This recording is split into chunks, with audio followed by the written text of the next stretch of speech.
This is the Chris Project, where we discuss mental wellness, self-awareness, and mindset with entrepreneurs and experts. Set your perceived ideas and biases aside, and let's go on our journey for yourself, for your family, for the world.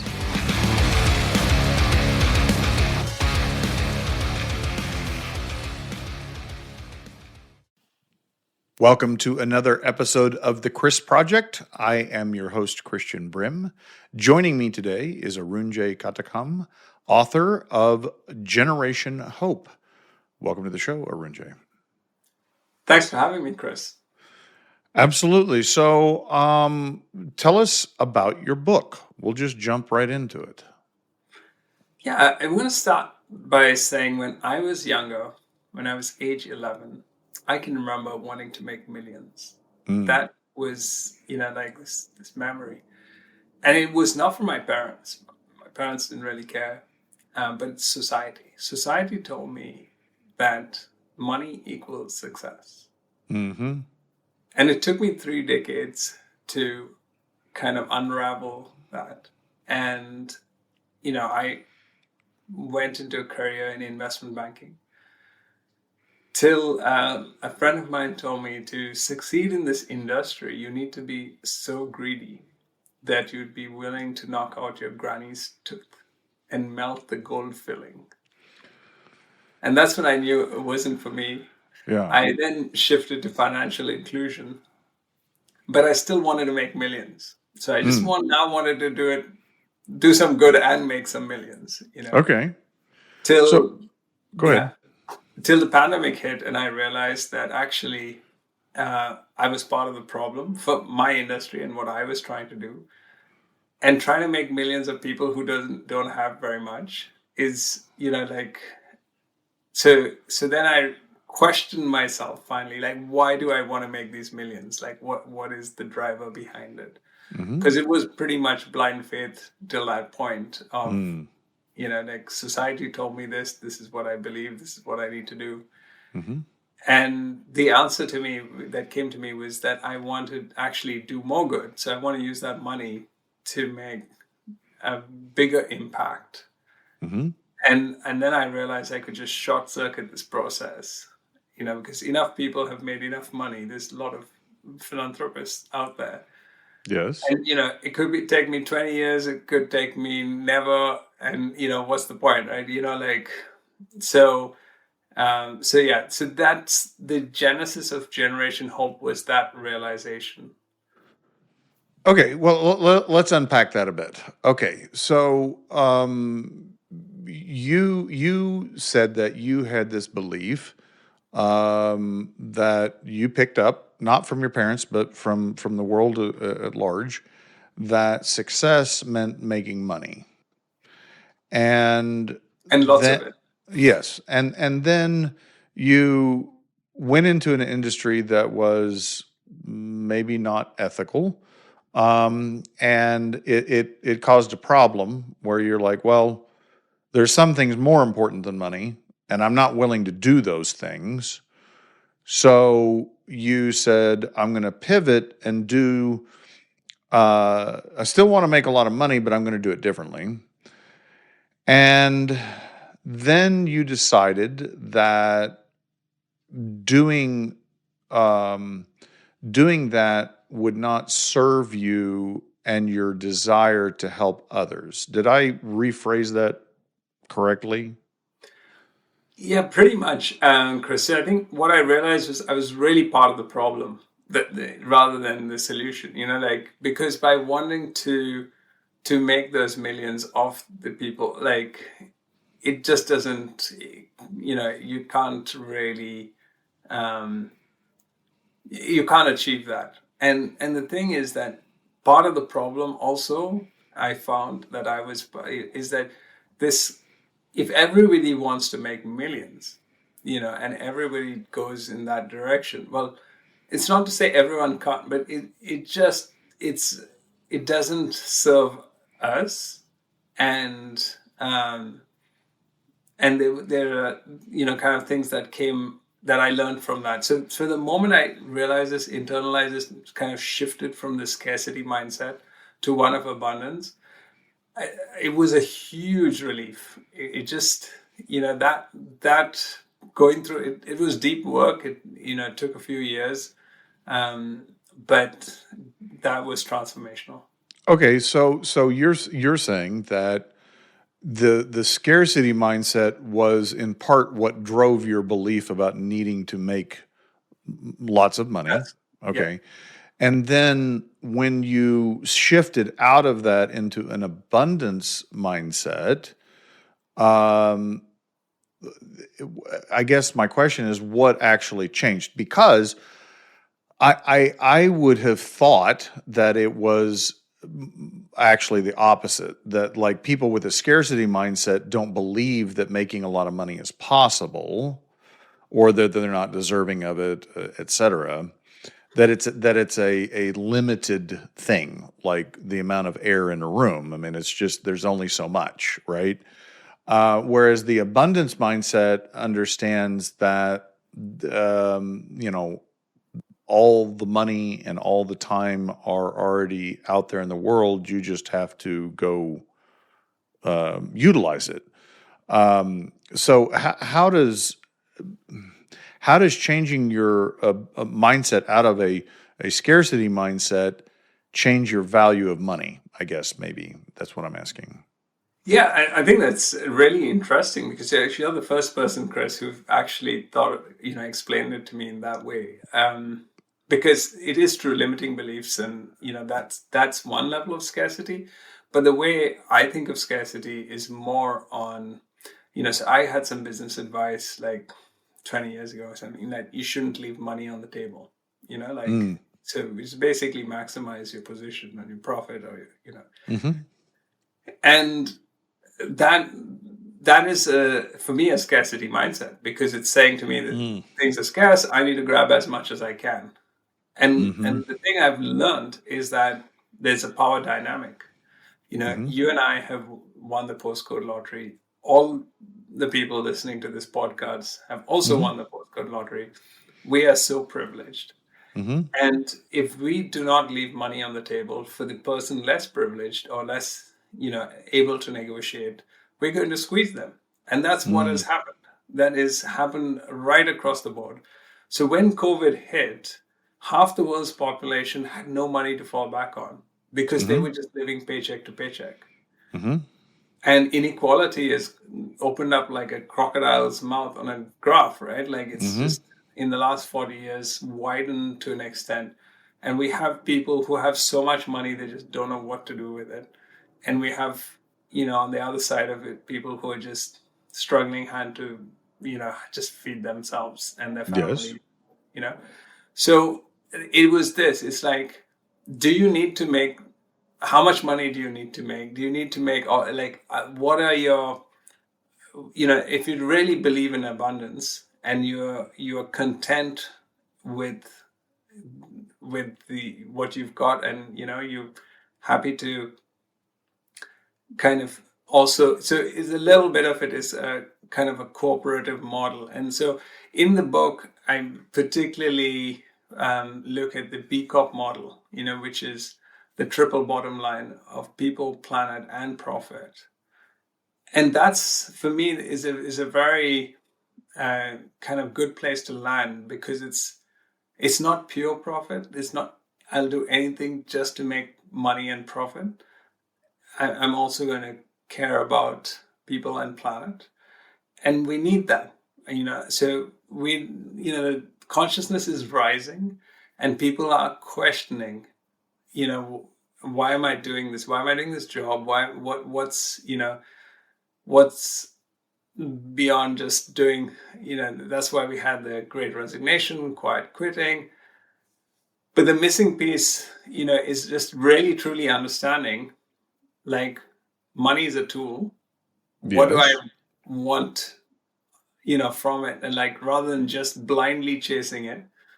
And it's not just money that we chase, it's status. It's like there's a whole bunch of things that are connected to that. Like, society tells us that these are success indicators, and in my case, certainly, like I was saying, it was just blindly chasing these things, without actually questioning why I wanted to do it.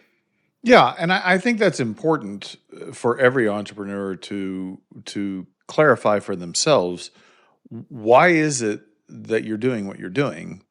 Because ultimately, and I've seen this time and time again, I to some extent saw it with myself, is that you reach the level of success that you initially set out. But I didn't really clarify it. Like, I didn't have this goal of saying I wanted a company this size or I wanted this much money in the bank. I didn't ever quantify it. But you reach whatever level of success and you're looking around, and it's inherently unfulfilling. But I think what you're pointing out is that the beliefs, there's this overlay, and what I see and what you're saying is this overlay of one is the belief and the mindset about money, but then there's also this belief around generosity. There's ancient, I come from a Judeo-Christian belief system, and there's ancient wisdom. Like, if you look back in Leviticus, there's the commandment not to go over your fields twice, and you leave the remnant for the poor, right?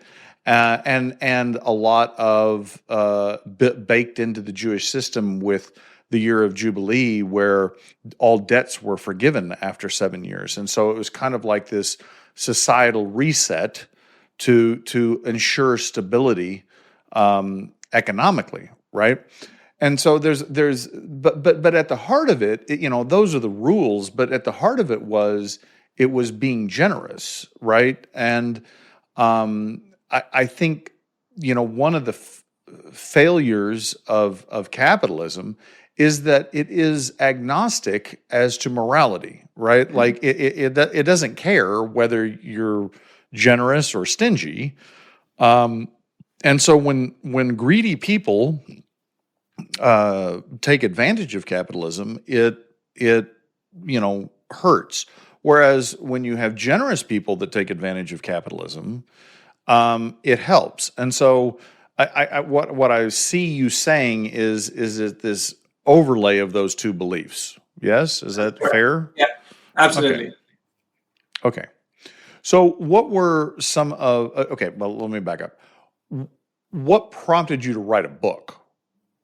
Yeah, I had written a book prior to this, and it was really, it's called The Power of Micro Money Transfers, and it was really about cross-border payments. And it was a startup I was building that didn't get across the line. I had done 3 previous startups with good exits, one of them to Twitter even. So although, I got washed out well before that event happened. But my fourth, which is a cross-border startup, didn't cross the line and essentially failed. And so writing that book was therapy.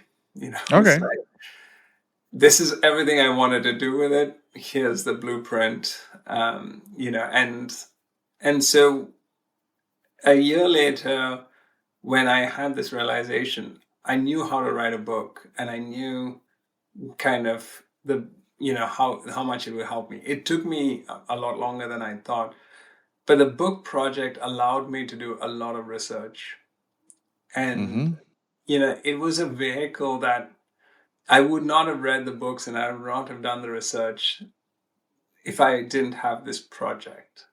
Okay.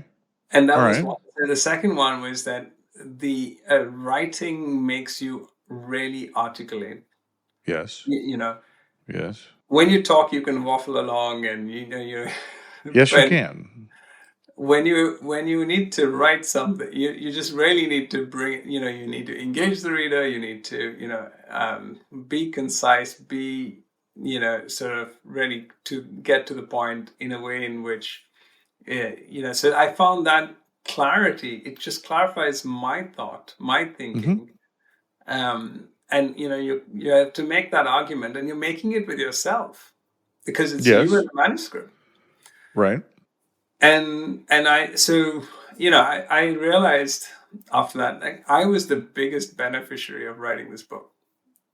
Like, Yes. even if nobody read it, like, just going through that process. Yeah, because it forced you to clarify what you believed and argue with yourself. Like, I Yeah. think, yeah, I had a similar experience when writing Profit First for Creatives, in that, I really didn't intend for it to be cathartic or therapeutic, but as I wrote it, I as I was retelling my story, I realized it, because I did just like you said, you had to really go back and look at the evidence, right? And process it and synthesize it and communicate it.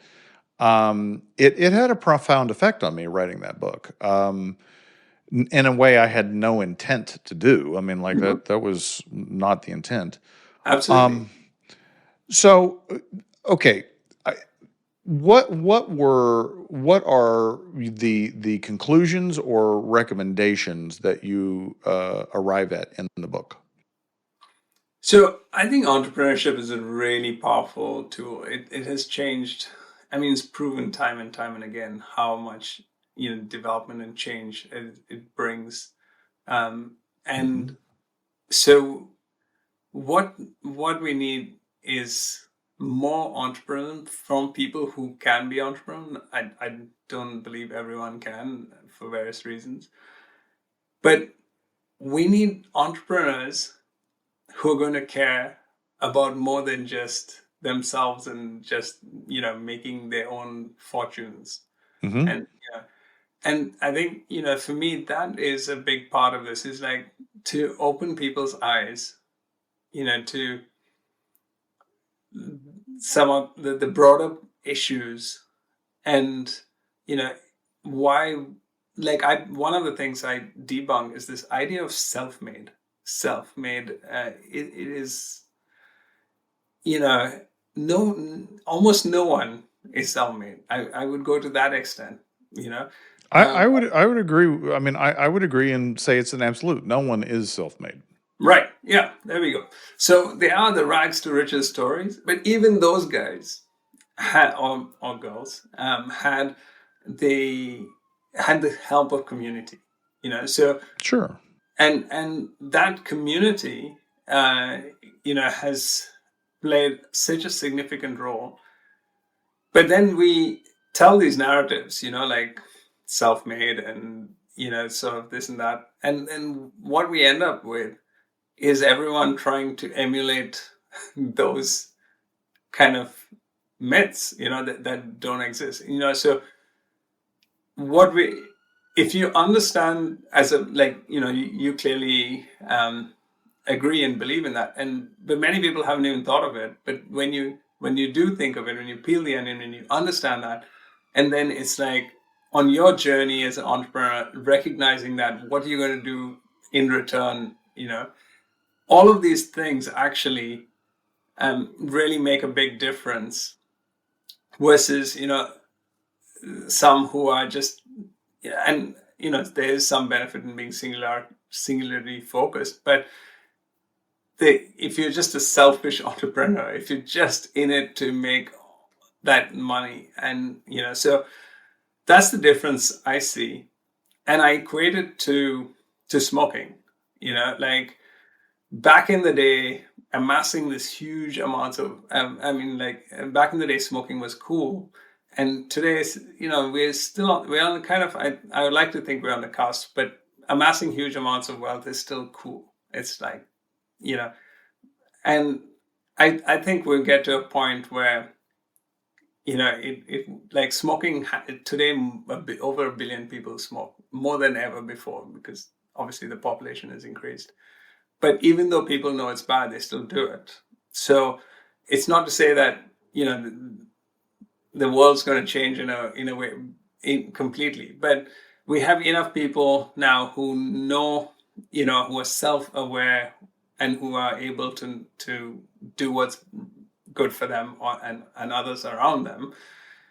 And similarly, through companies like, through building B Corps and the like, we can create ecosystems and, financial companies. You're using a term I'm not familiar with. B cups? B Corp. Yeah, it's the B corporations. Okay, what are those?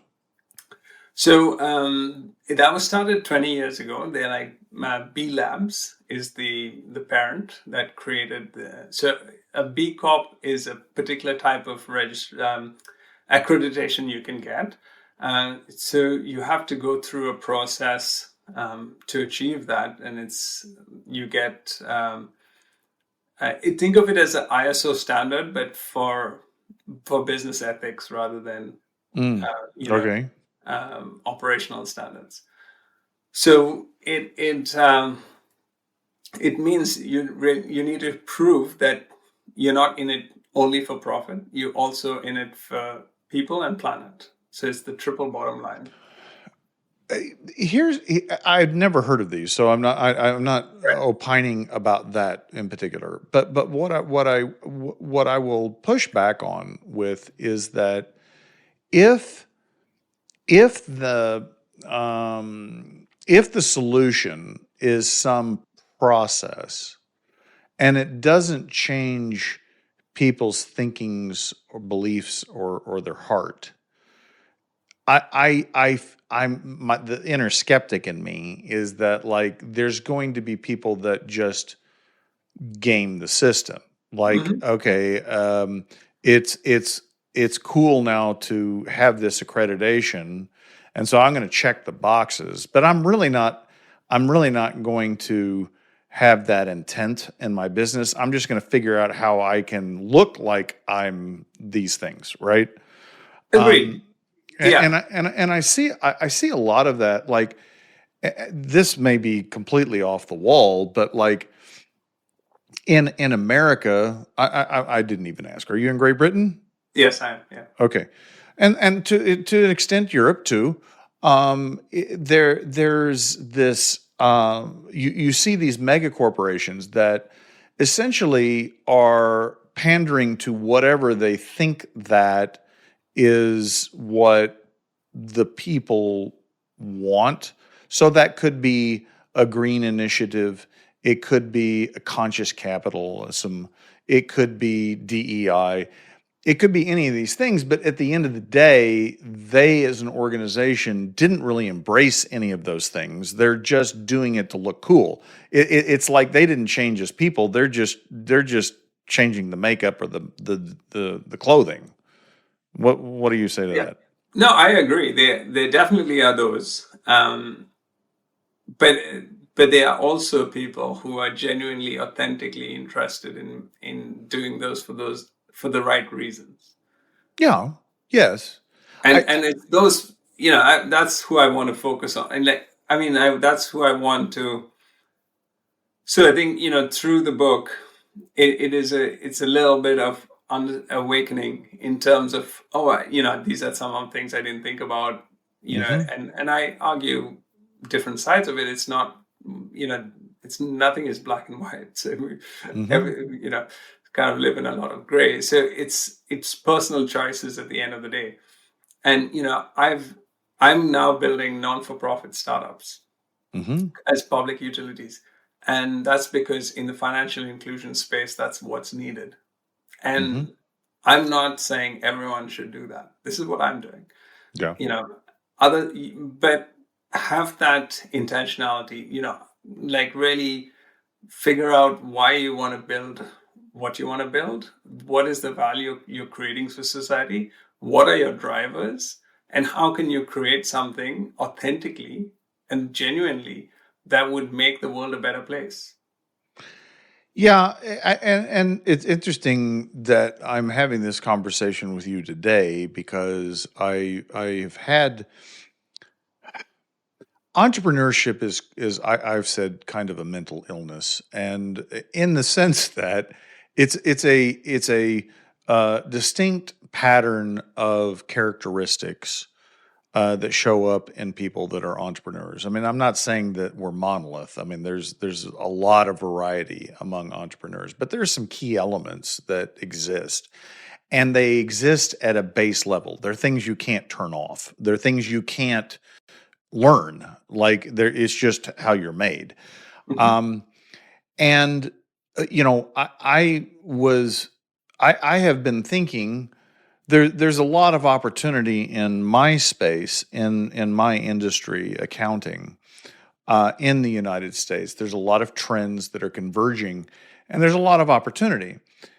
And I've been toying with for over a year, like, God, should I take advantage of this opportunity? Like, it's there. Somebody's going to take advantage of it, and multiple people will. But I'm wrestling with the why to me. Like, okay, because my experience has said that as an entrepreneur, a lot of us are passion driven. We're not strictly opportunity or money driven.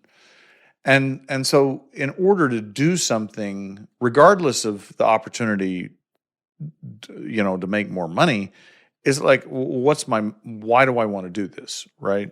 Absolutely. And I think that's what you're talking about, because at the end of the day, if you're just in business to make money, that's a wholly unfulfilling thing. I mean, like that it will not fill your cup. Absolutely, it won't. And chasing it is the other part of the misery. Like what you said is when you get there, it won't fill your cup. But you've also had a pretty miserable time of it chasing it. Yes. Yes.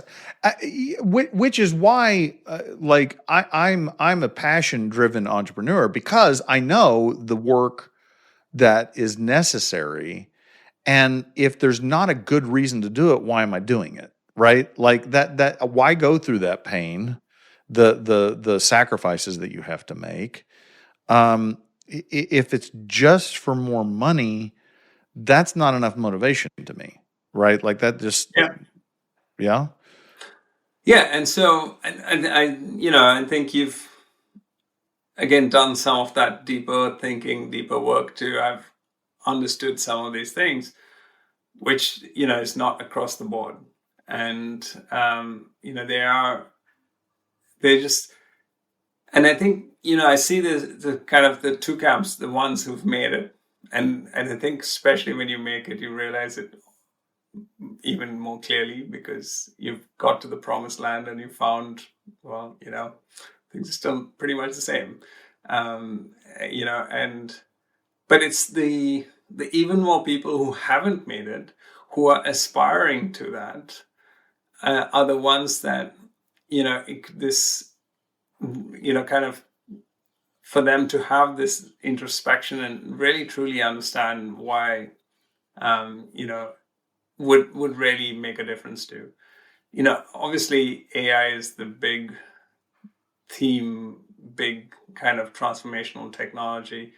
And now people are like, yeah, if you're not building an AI startup, like, why are you doing, never, I don't believe everyone should be building AI startups. It's a tool and you can, use it. You should, maybe, depends on what you're doing. But that following your passion is far more important than following a trend. Yes. Yes. I kind of left off what I was thinking around the mental illness part of Right. being an entrepreneur, in that you can't turn it off, is that, like, this opportunity just keeps showing up. It keeps coming back to my head, and I'm like, I can't ignore it. I don't have to act on it, right? There's lots of opportunities I've seen and I've passed on, right? Because that doesn't interest me. But this one, it just keeps presenting itself, and maybe there is some underlying purpose behind it. It's not clear to me. But I know that just going and building it just to build it, because you can build it, that doesn't resonate with me. So, it keeps coming back, and so I think I think that there could be a tie-in to my purpose, but I haven't seen it yet. Right. And I think, I mean, so explain again, why is that an illness? Like, because I say that, that tongue in cheek. I'll tell you why. right. Because I was at a entrepreneurs organization event many years ago, and the speaker said, "Okay, when I read off one of these traits, um, I want you to stand up." And he went through all these traits. And by the end of the list, everybody in the room was standing up. And he said, "Okay, great. Well, I've just explained to you the symptoms of some mental illness." I don't remember what it was. And it just resonated with me for some reason. I'm like, "Oh, okay." And it's not a mental illness in the sense that it's a dysfunction or it's something you can cure. I just say it tongue in cheek because it's an underlying condition that exists. Like entrepreneurs are wired differently; they think differently, and and you know, to your point, they don't do it all their own. They absolutely have to rely on others to help them implement that vision. But there is something unique about entrepreneurs mentally. I don't. Mhm. Yeah, I think that's fair. See the world differently. Yeah, Yeah. And yeah. so, I mean, as entrepreneurs, we see opportunities all the time. That's just, um, part of who we are. But obviously, can't act on all of them because, No. it's, No, I mean, I'll go into a restaurant and I'm like, why do they do this way? Like, I would do yeah. this way. Like, I mean, you're constantly evaluating the world for efficiency and like Mhm. what the possible is, right? I And love that. it's nuts. I mean, The it's nuts. efficiency, yeah. I mean, I totally like everything I do. I'm trying to make more efficient. Yeah, In or I don't know how many times it's like, God, there's got to be a better way to do this, right? Like, yeah, just yeah, totally. And I'm looking forward to the day when we have AI agents to do, to create all of that level of efficiency. Like dealing with corporations and banks, and like it's all so inefficient. Customer service is like, I, all of that. But I go ahead. yeah, I'm sorry. no. Up to you. I was at an EO event last night with Vern Harnish, and I don't know if you know who Vern is, but he was actually the founder of EO, uh, iconic entrepreneur, author, philanthropist. I mean, he's just amazing guy.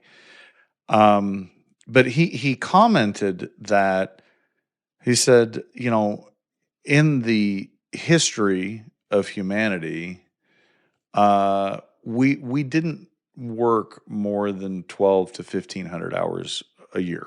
Like, especially like when and it makes sense because like if you think if we were all growing our own food, during the winter you're not doing anything, right? Yeah, You might be repairing some equipment, but like you didn't yeah. work. Mhm. Um, and he's actually saying that this working 40, 50, 60 hours a week was an anomaly of the industrial revolution. It was not how humans existed for most of our existence.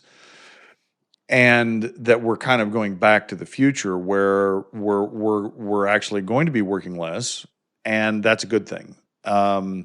He was talking about some company, it was actually in the UK, that had 50 developers.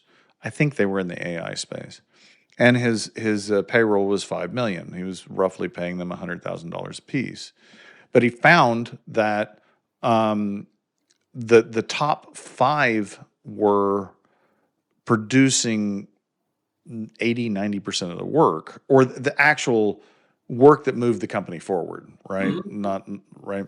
And And that's so Pareto's law, right?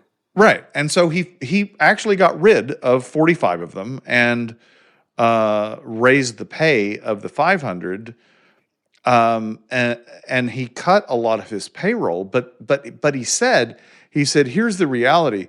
I'm going to probably end up having to pay those 5 people $5 million to keep them over. And now I don't know what that does to the like income disparity and the thing that you talked about, but like it was an interesting idea. Essentially, is that businesses are going to have fewer people that are paid more. Well, so yes, I would broadly agree with that. I want to pick on a couple of things. So one was you said we will let work less. Adam Smith said by the turn of the century, people will be working 15-hour weeks. We know that hasn't come to pass.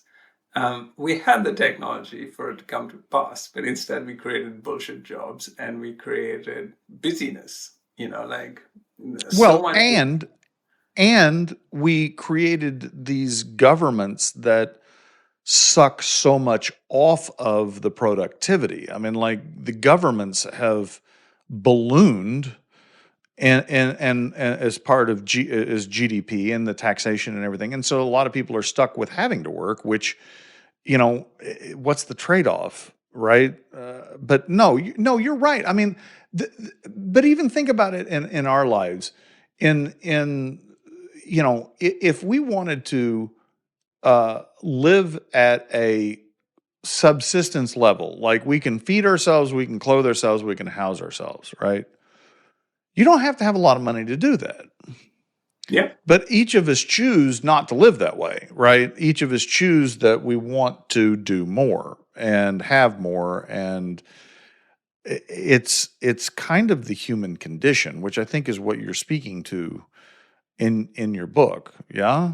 Yeah, in large parts, because the thing is that, we know a bigger house, a bigger car, bigger everything. It doesn't, you can never keep up with the Joneses. And that is, a bottomless bucket that is not Mm-hmm. going to serve you. But yet, so many people do it. Mm-hmm. Because when you're in that rat race or in that loop, you're stuck in it. Like it takes a lot of work, a lot of courage to come out of it. And Yes. and that is one big part of this equation. Because, like I say, those who are aspiring to make the millions, like I was, it is, you're not serving yourself and you're not serving others in that process. Now, I'm not saying you shouldn't be ambitious. You shouldn't want to, like, I think ambition is very good, improving things, but when you think about it more deeply and when you come from that place of wanting to make the world a better place, leaving, being a good ancestor, that actually is more powerful. And you can take all of your talents as an entrepreneur and apply it and have a different outcome, hopefully a Mm-hmm. better one, rather than just a self-centered, outcome just for yourself. Yeah, and I think you're right. Like it's been my experience that my own personal experience and my experience with all the entrepreneurs that I've met, that a lot of them are just stuck on grow for as default. Like Yeah, that there's yeah, yeah. not any reason behind it. It's just Mhm. more, Yeah. right? So that's one problem. And then coming to the, like ultimately, how much do you pay? Do you pay, a minimum wage? Do you pay a living wage? Here in the UK, there's a distinction. And, living wage is roughly 20% more. But it makes a huge difference to those people's lives. They're going from just about getting by to having a little bit more wriggle room, and as a business you get to choose that, like there's Yeah. a huge power dynamic there Sure, people get to choose which businesses they work for, but that's less, the opportunities are few and far. And sometimes, like, it's not very often that, in that at a minimum wage level, you get that level of choice.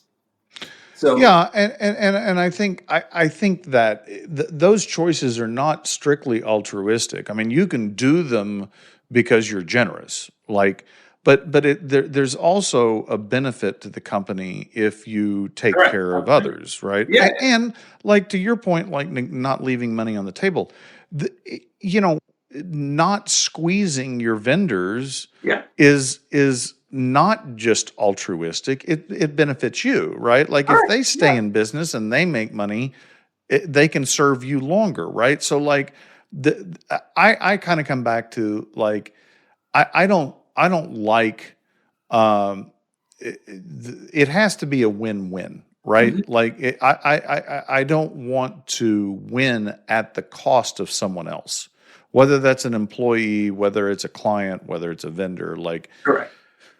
because that's not sustainable, right? Like because then you've broken that thing. Vendors easier to think about. Like, okay, well, I squeezed the lowest price out of them, and then 2 years later they're out of business, or that they're making so little money that they can't do it the right way, right? And so Yeah. I'm getting bad service, bad product. So no, it should be cooperative and a win-win. It should never be I'm going to win at the expense of you, which I think you talk about finance, like that's a zero-sum game, right? Like there is a winner and there's a loser. There's very few situations in finance where everybody wins. So yeah, well, one example in the book is Vanguard. So Hmm. that's and John Bogle started Vanguard almost 50 years ago, and it's a co-op. It's a cooperative where the clients own the business. There are no shareholders. The shareholders are all of the Hmm. customers, Hmm. and that is a win-win situation. So they're few and far Yeah. between. But when that happens, so there's no conflict of interest between the management of Vanguard and the customers of Vanguard because the returns go to the customer. Right. So yeah, so the more and more we can create models like that, the more that we will be able to, without conflict of interest, provide better outcomes, and Hmm. everyone wins. And so the tagline of Generation Hope is how inclusive economics can help us all thrive. And that's the key, like how do we, you know, how do we all win? How do we all Yeah. thrive? We're not all going to thrive and succeed at the same level. I mean, I For sure. think that Yeah. human nature is such that some people are going to work harder and be more productive than others, and there's nothing that can change that. So I I want to just one thing, Chris. I totally agree on that level. But working hard does not equate success. Like, No, it doesn't. you No, it got doesn't. you got lots of I people agree with that. who work really, really hard, and I agree then with that. so there is, because there is a myth that hard work pays off, but it Not always. unfortunately not always. No, I And agree with that. and so, but we all have different gifts. We're all born into different families. Our starting points are different. Yes. You know, there is this YouTube video, and I write about the story of this. This guy says, if you came from a family where your parents were together, take a step forward. If you had high school education, take a step forward. And he goes on and on and on, and and it's a race, and you get to the end, and he's giving the winner $100. And what happens, and it's set in America, and so in his example, most of the folks who are at the middle of the field, are privileged, Yes. and those at the back are not. And then he says, I bet you that those guys would smoke you in a equal race, but the race is not equal. Correct. No, And 100%. so there are many factors. So what I'm not advocating for is this inequality. Equality does not exist, even between siblings. It's Correct. So, but what we need to do is we need to create, within families, within businesses, and then larger society, is constructs where everyone's winning, like you said. I think that's exactly what it is, so that we can all have a good life. And now, if you're unhappy with that for whatever reasons, then that's on you, and you're not. If Well, yeah, I think you're right. It's not necessarily working hard that could be a contributing factor, but to what you're saying is that the opportunities can be there and people just don't pick them up, like out of fear or whatever. Like, and that's going to happen, and that's what I was kind of getting at is that, and I think what you're saying is that you can't obtain equality of outcomes. You can give people equality of opportunities. Yeah, I mean, even that, I don't know how equal it could be, but at least we can try to do some of that. But I think, just going back to your vendor example, it's not good to squeeze your vendor. I think that's a pretty established sort of, especially smaller. When you're bigger, you have the power, you have the responsibility, and you're going to get subpar thing. Now, if you didn't squeeze your vendor, if you were good with them and they're still not able to deliver, that's on them. That you created a good environment for a win-win situation, and if they couldn't do their part, Right. then that's definitely on them. And then that's something they need to figure out. But as I think, for me, as the more powerful person in the equation, and which we are quite often, how do you what do you do with that? How do you treat it? Do you squeeze? Do you exercise muscle? Or are you going to look at the bigger picture and do it, and again, not altruistically, but in your long-term benefit? And all of that comes from having deeper thought into, why am I doing this? What, and having really understanding the bigger picture. Arunjay, how do people find your book? The book's on Amazon, so Generation Hope. And yeah, that's the easiest way to get it. And if they want to reach out and talk to you? My website, arunjay.com, and I'm on LinkedIn.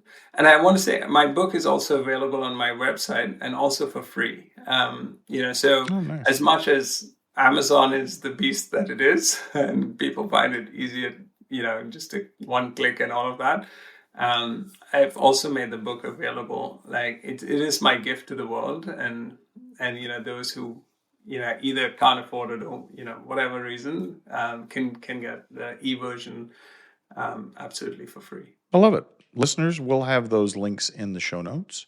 If you liked what you heard today, please rate the podcast, share the podcast, subscribe to the podcast. Until next time, remember, you are not alone.